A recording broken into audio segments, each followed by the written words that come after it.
Hello' everyone, ভালনে আপোনালোকৰ? আজি মই আপোনালোকক এটা ফুল কথা দেখাম। কেইদিনমান আগত এছ ডিজাইনৰ টেবুল ক্লথখন দিছিলোঁ যে, তাত দিয়া ফুলটো। বলকচোন তেন্তে ভিডিঅ'টো আৰম্ভ কৰোঁ। ফুলটো বনাবৰ বাবে আমি ফাৰ্ষ্টতে এটা মেজিক ৰিং বনাই ল'ব লাগিব। এনেদৰে ফাৰ্ষ্টতে মেজিক ৰিং এটা বনাই ল'ব আপোনালোকে। মেজিক ৰিংটোৰ ওপৰতে 3টা চেইন দিব লাগিব। চাওকচোন বাৰু মই কেনেদৰে দিছোঁ। এনেকৈ মেজিক ৰিংটোৰ ওপৰত 3টা চেইন দি সেই মেজিক ৰিংটোতে আমি 15ডাল ডাবল ক্ৰচে কৰিব লাগিব। এই চেইনডালেৰে মিলি 16ডাল হ'ব।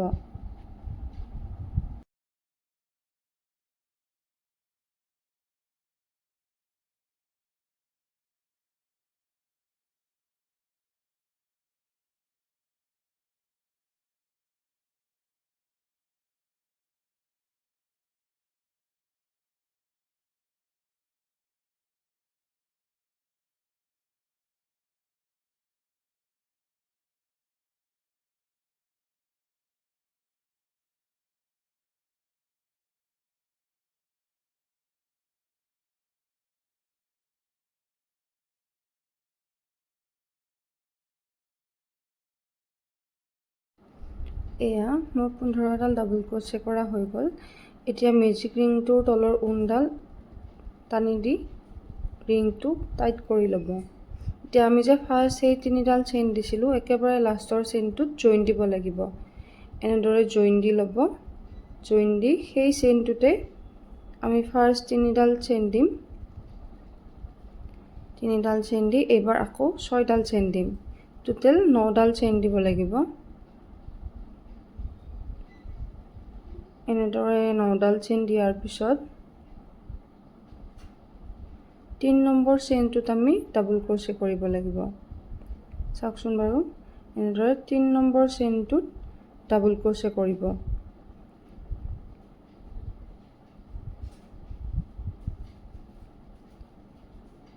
এয়া মোৰ ডাবল ক্ৰচে কৰা হৈ গ'ল।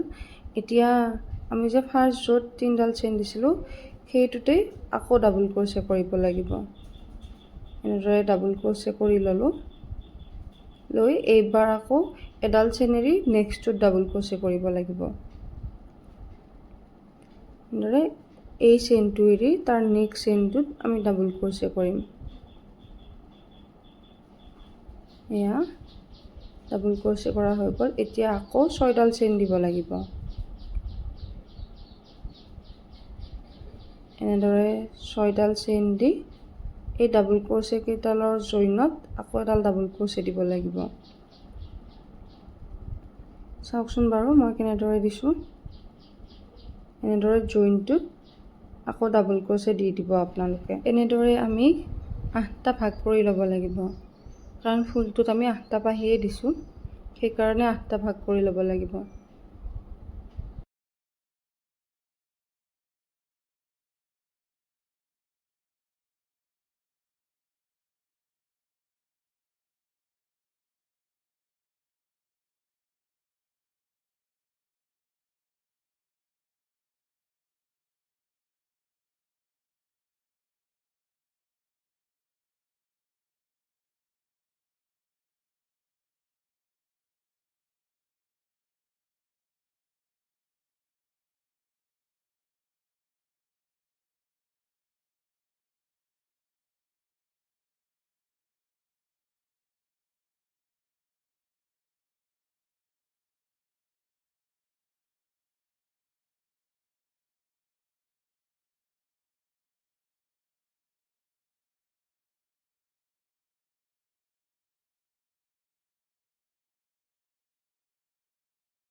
এনেদৰে আপোনালোকে এইটো ৰাউণ্ডো কমপ্লিট কৰি ল'ব।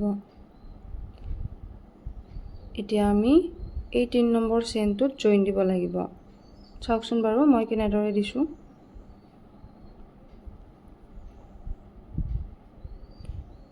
এনেদৰে জইন দিয়াৰ পিছত এতিয়া এই মাজৰ চেইনডালত আমি ফাৰ্ষ্ট গুঠিব লাগিব।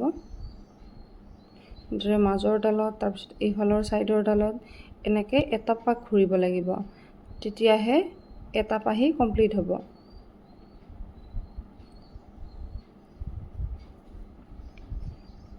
ইয়াতে ফাৰ্ষ্ট এটা জইন দি ল'ব, জইন দি এডাল চেইন দিব লাগিব। পিছফালৰ ঊণডাল আপোনালোকে এনেকৈ ধৰি ল'ব, এনেকৈ এডাল চেইন দি এই মাজৰ চেইনডালত আমি 5ডাল ডাবল ক্ৰচে কৰিম। চাওকচোন বাৰু মই কেনেদৰে কৰিছোঁ।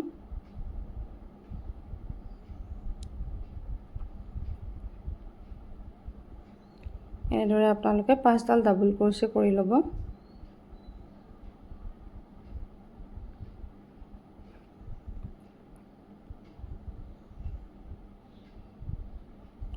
পাঁচডাল ডাবল ক্ৰচে হোৱাৰ পিছত আমি এই ছাইডৰ ডাবল ক্ৰচেডালত গুঠিব লাগিব। এয়া হৈ গ'ল 5ডাল ডাবল ক্ৰচে কৰা। এতিয়া এই ছাইডৰ ডাবল ক্ৰচেডালত আমি 3ডাল ডাবল ক্ৰচে কৰিম। ছাইডৰ দুডাল ডাবল ক্ৰচেতে 3ডাল ডাবল ক্ৰচে কৰিব লাগিব।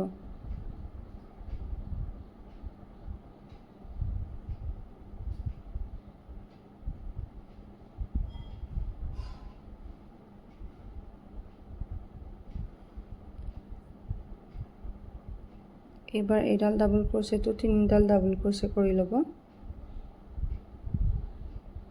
এনেকৈ এটা ৰাউণ্ড ঘূৰিলে এটা পাহি কমপ্লিট হ'ব।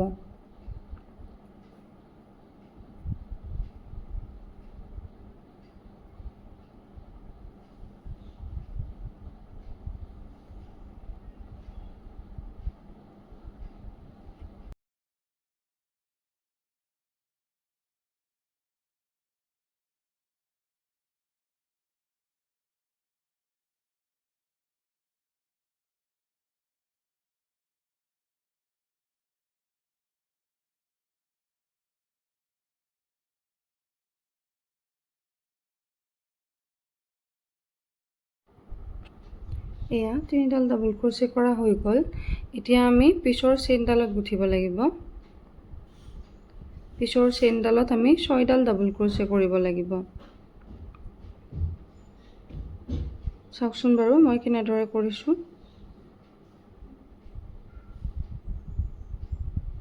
এনেকৈ পিছৰ চেইনডালত 6ডাল ডাবল ক্ৰচে কৰি ল'ব আপোনালোকে।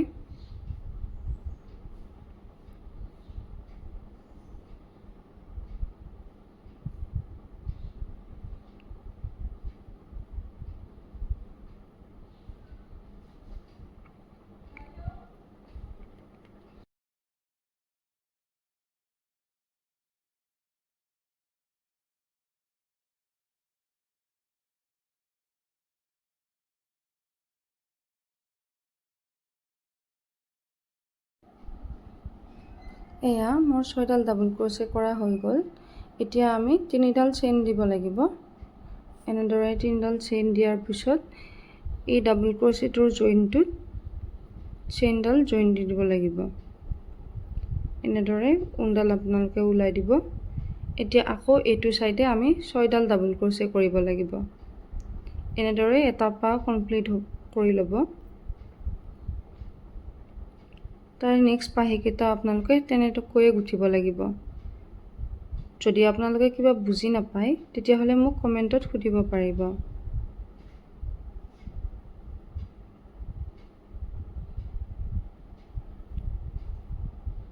এনেকৈ 6ডাল ডাবল ক্ৰচে কৰি লোৱাৰ পিছত দুটা পাহিৰ মাজতে জইন দিব লাগিব আমি।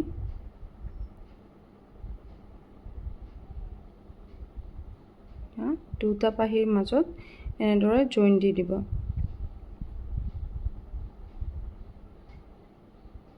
এটা পাহি কমপ্লিট হৈ গ'ল। তেনেকৈয়ে আমি গোটেইকেইটা পাহি কৰি ল'ব লাগিব। এতিয়া এইটোৰো তেনেকৈ ফাৰ্ষ্ট মাজৰডাল গুঠিব লাগিব, তাৰপিছত ছাইডৰ দুডাল ডাবল ক্ৰচে গুঠিব লাগিব, তাৰপিছত তলৰ সেই 3ডাল চেইন গুঠিব লাগিব।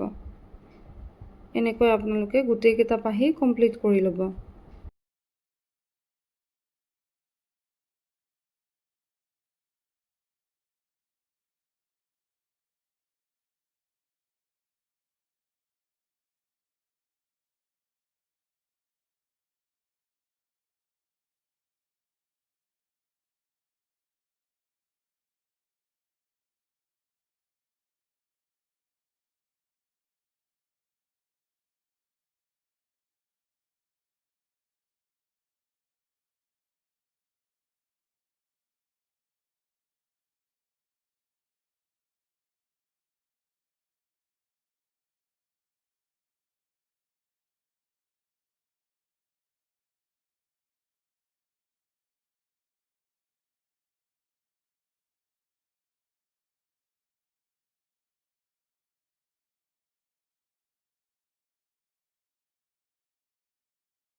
মোৰ 8টা পাহি কমপ্লিট হৈ গ'ল। এতিয়া এনেকৈ দুটা পাহিৰ মাজতে আগৰ কেইটাৰ দৰে জইন দিব লাগিব। এনেদৰে জইন দি ল'ব আপোনালোকে। জইন দিয়াৰ পিছত তিনিডাল চেইন দিব লাগিব। এনেকৈ তিনিডাল চেইন দি ল'ব। চেইন দি পাহিটোৰ মাজতে জইন দিব লাগিব। চাওকচোন বাৰু মই কেনেকৈ দিছোঁ। এনেকৈ জইন দিয়াৰ পিছত এইবাৰ আমি 6ডাল চেইন গুঠিব লাগিব। 6ডাল চেইন গুঠি লৈ তাৰ আকৌ নেক্সট পাহিটোত জইন দিব লাগিব। এই চেইন কেইডালত আমি ফুলটোৰ পাত গুঠিব লাগিব। পাহি যেনেকৈ 8টা আছে সেই পাতো তেনেকৈ 8টা দিব লাগিব। গোটেইকেইটা পাহিৰ মাজতে এনেদৰে চেইন দি দিব লাগিব। আপোনালোকে 8টা ভাগ কৰি গোটেইকেইটা পাহিতেই চেইন দি ল'ব। চাওকচোন মই কেনেকৈ কৰিছোঁ।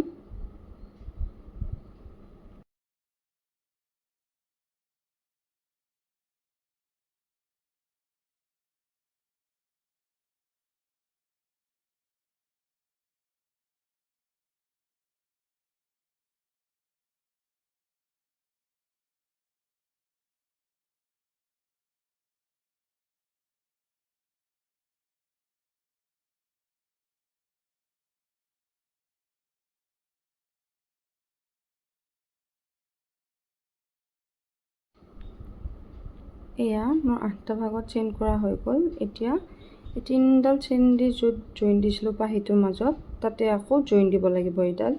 এনেদৰে জইন দি আপোনালোকে ৰেড কালাৰ ঊণটো কাটি ল'ব। আপোনালোকে যদি বিচাৰে ফুলটো বেলেগ কালাৰতো বনাব পাৰে। আপোনালোকৰ যিটো কালাৰে ভাল লাগে সেইটো কালাৰত বনালেই হ'ল। এনেদৰে কৰি ল'ব গোটেইখিনি আপোনালোকে। এতিয়া আমি এইকেইডালত ফুলটোৰ পাতকেইটা গুঠিম। পাত গুঠিবৰ বাবে এয়া মই গ্ৰীণ কালাৰৰ ঊণ লৈ ল'লোঁ। ফাৰ্ষ্টতে এটা এনেকৈ নট লগাই ল'ব।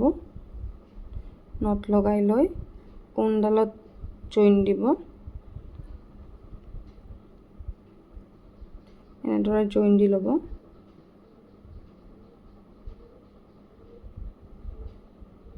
জইন দি লৈ ইয়াতে আকৌ এনেকৈ জইন দিব। দি চেইন এডাল চেইন দিব। এডাল চেইন দি আমি ইয়াতে এতিয়া 3ডাল ডাবল ক্ৰচে কৰিব লাগিব। চাওকচোন মই কেনেকৈ কৰিছোঁ।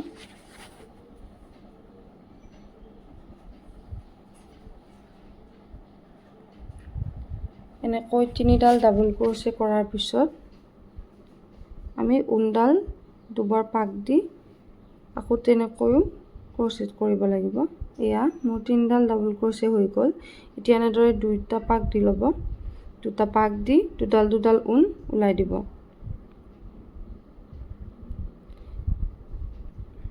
এনেদৰে দুডাল দুডাল ঊণ ওলাই দিব। এতিয়া ইয়াতে আমি 3ডাল চেইন দিব লাগিব। চেইন দি এই ক্ৰচেটডালৰ জইনত আমি জইন দিব লাগিব। এতিয়া এই পাতটোত আমি একেবাৰে ঊণডাল ওলাই দিব লাগিব। চাওকচোন বাৰু মই কেনেদৰে দিছোঁ। এনেকৈ একেবাৰে ঊণডাল ওলাই দিব। এতিয়া আকৌ ইয়াতে দুবাৰ পাক দি এনেকৈ দুডাল দুডাল ঊণ ওলাই দিব। আকৌ এইটো ছাইডৰ নিচিনাকৈ এইটো ছাইডো গুঠি ল'ব লাগিব। এতিয়া ইয়াতে আকৌ 3ডাল ডাবল ক্ৰচে।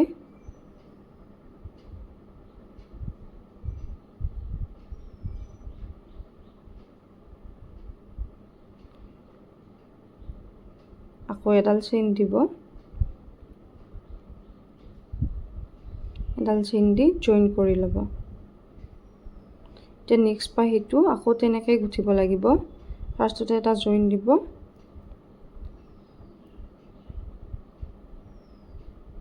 এনেদৰে কৰিব। ফাৰ্ষ্ট জইন এটা দি তাৰপিছত এডাল চেইন 3ডাল ডাবল ক্ৰচে এইটো পাতৰ নিচিনাকৈ গুঠি যাব আপোনালোকে।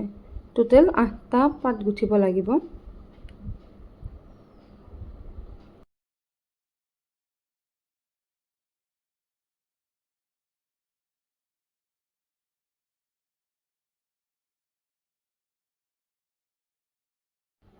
এই ফুলপাহ আপোনালোকৰ কেনেকুৱা লাগিলে জনাব নাপাহৰিব।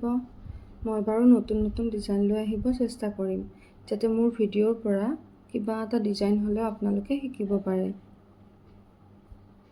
যদি কিবা বুজি নাপায় তেতিয়াহ'লে মোক কমেণ্টত সুধিব পাৰিব, মই জনাই দিম।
আজিলৈ ইমানেই।